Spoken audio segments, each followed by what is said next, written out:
ये बच्चा मुसलसल जो है अपनी माँ को याद कर रहा है और एक ही बात कर रहा है कि पापा ने मामा को मार दिया। इन बच्चों ने वो सारा मंजर देखा है। इस बच्चे की उम्र देख लें। रेहान, मामा कहाँ है? मामा इलाहाबाद। मामा को किसने मारा है? पापा ने मारा। मामा चल रही है ये पापा तक।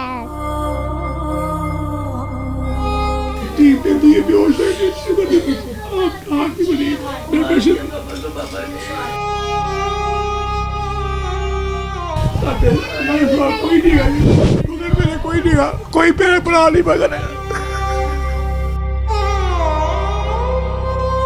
मर्जी शादी दोवां ने की सी। मैं रोकिया सी पुत्तर ना करो। 10 साल बाद सानू मिलन नहीं दिता बच्ची नूं। उन्हें कहा अबू जी मैनू मारदा ही पैपा नाल, मेरी बांह टुट गई है। सुलह करके लैके गया है। पता नहीं दिल च की सी की नहीं खुदा जानदा है। बुढ़ियां लियांदा सी घर ते मैनू कहंदा सी कि दे। इस टाइम मेरे साथ ये जो वालिद बैठा हुआ है, इनकी इकलौती बेटी थी। 10 साल तकरीबन उसकी शादी को हो गए थे और उसके शोहर ने 5 बच्चों के बाद भी 14 फायर मारकर उसकी जान ले ली। अब ये मासूम सा बच्चा मेरी गोद में है जो एक ही बात कह रहा है कि मेरे पापा ने मेरी मामा को ठा कर दिया, मैं अपनी पापा को ठा कर दूंगा। और जब से हम लोग आए हैं एक ही सवाल कर रहा है कि मेरी मामा को लेकर आयो, मेरी मामा को लेकर आयो। इन बच्चों के सामने वो सारा कुछ हुआ है और इन बच्चों के बचपन आप लोग सोचे कि किस अजियत में गुजरेगा। जब ये बड़े होंगे तो ये किस अजियत में वो सारे मंजर को याद करेंगे जो इनके बाप ने इनकी माँ के साथ किया है। कितनी देर हो गई है शादी को? तकरीबन 10 साल। बेटा इन्होंने अपनी मर्जी शादी दोवां ने की सी। मैं रोकिया सी पुत्तर ना करो, लेकिन इन्होंने जो कर लिया फिर असी फिर फैमिली बना के ना सब रिश्तेदार बुला बुला के ना रुश्ता की चले गए। बेटी ने खुद से शादी कर ली हुई थी लेकिन रह आपके पास ही रही, ये चली गई थी? नहीं, निकाह करके साढ़े पास कोई 15 दिन बाद सानू कहा सी शादी कर किया। बाहर ठीक है हूँ कर लिया। वो उन्होंने शादी को कर ली अपने असी रिश्तेदार बुला बुला के। उसके बाद 10 साल बाद सानू मिलन नहीं दिता बच्ची नूं।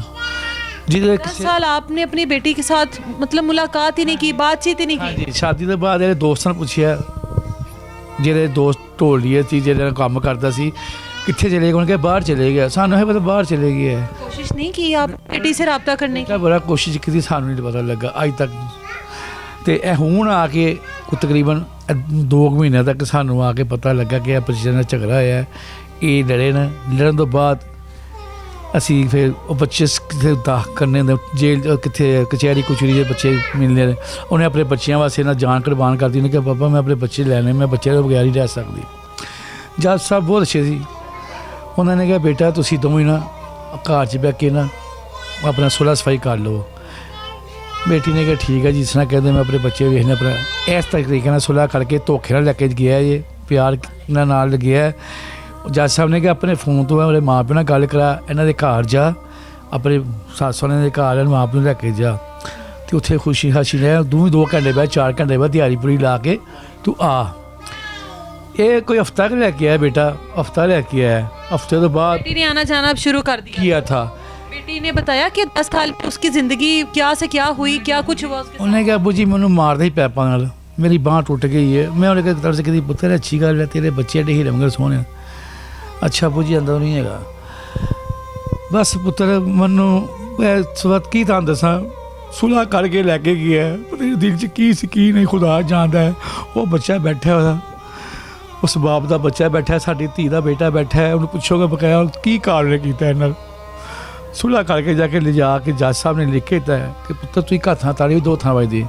फिर उन्हें कहा जज साहब इन्हें बुढ़ियां लियांदा सी घर, तो मैं कहना सी कि दे मैंने बुढ़ी करी पसंद है जी दस। तो बुढ़ी बंदी सी कौन है, तो कहता सी यह नौकरा नहीं गई मेरी धी नूं। अगली गल उस बच्चे को पता सारा कि कितने मारियाँ किस तरह किया। आप लोगों तक इत्तला कैसी आई है? मुझे उसने खुद फ़ोन करके किया, मैं रिक्शा चला रहा था, मुझे फ़ोन कर कहता है मैं आपकी बेटी को मारता है तो लावारसा मैं सुट्टी जे, तो मेरे खिलाफ तुसी थाने परचा कराया, मैं तेन भी मार देना, तेरी बीवी नहीं मार देना, तेरा 5-6 साल का बच्चा है मैं उन्होंने भी मार देना। यह तरियां लाइया उन्हें सानू। फिर मैं थाने फोन आया, पुलिस ने फोन किया उत्थे उन्होंने बूए के कोल ही, भाई बेटा कितने गो ताड़ी बेटी कल हो गई है। मैं कहा जी मेरे दिमाग ने फोन किया कि मैं तेरी धी मारी लवारस। हूँ पता मेरे कहना जे तुसी मैनू फराया ना परचा कराया जिन्नी भी पुलिस है ना पंजाब की मेरा कुछ नहीं कर सकती ना। आप गए वहाँ पर? गए बेटा जी, असीं उत्थे गए, पुलिस हैगी सी, 6 ਤੱਕ ਮੈਂ ਤੁਹਾਨੂੰ ਪਤਾ ਰਿਸ਼ਕਾ ਜਾਂ ਜਿੱਥੇ ਮਰਜ਼ੀ ਸਵਾਈ ਲੱਗ ਜਾਂਦੀ 2 ਘੰਟੇ ਲੱਗ ਜਾਂਦੇ ਨੇ ਘੰਟੇ ਜੋ ਟੋਮਲ ਤੇ ਦੁਨੀਆ ਦੇ ਟੇਬਲ ਆਉਂਦੇ ਰਸ਼ ਤੁਹਾਨੂੰ ਪਤਾ ਬੇਟਾ ਹੈਗਾ ਕਿੰਨਾ।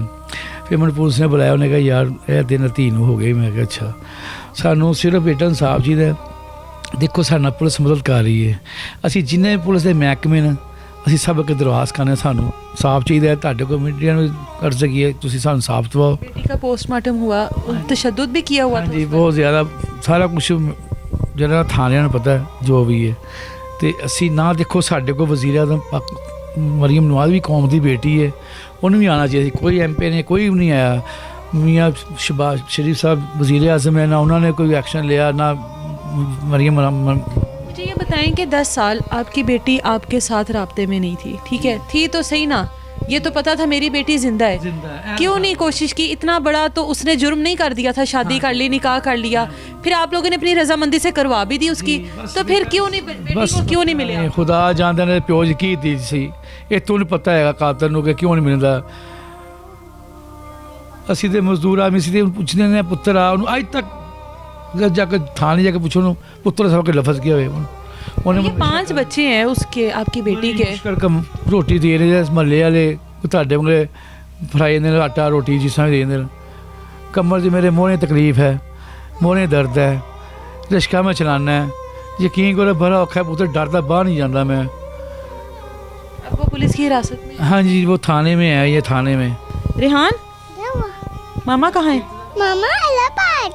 अल्लाह पास। अल्लाह मामा को किसने मारा है? पापा ने मारा। कैसे मारा है? थले करने मारा पापा ने मामा को। थले करने मारा पापा ने? हाँ पापा ने। पापा ने मामा को मारा है? मारा है। हाँ मारा है। मारा है। आप क्या करोगे पापा के साथ? पापा था पापा मामा चल रही है ये पापा तक। ये बच्चा मुसलसल जो है अपनी माँ को याद कर रहा है और एक ही बात कर रहा है कि पापा ने मामा को मार दिया। इन बच्चों ने वो सारा मंजर देखा है। इस बच्चे की उम्र देख लें, कल को जब ये बड़ा होगा इसके जहन में ये चीज़, वो मंजर इसी तरह से बैठ जाएगा कि किस तरह से मेरे बाप ने मेरी माँ को मारा और कितने बुरे तरीके से मारा।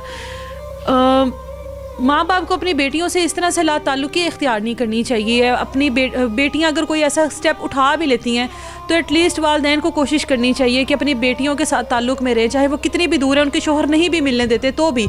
इस तरह के वक्त के बाद अब ये 5 बच्चों को, उसी बेटी के 5 बच्चों को संभालेंगे, लेकिन बेटी अब इस दुनिया में नहीं रही है।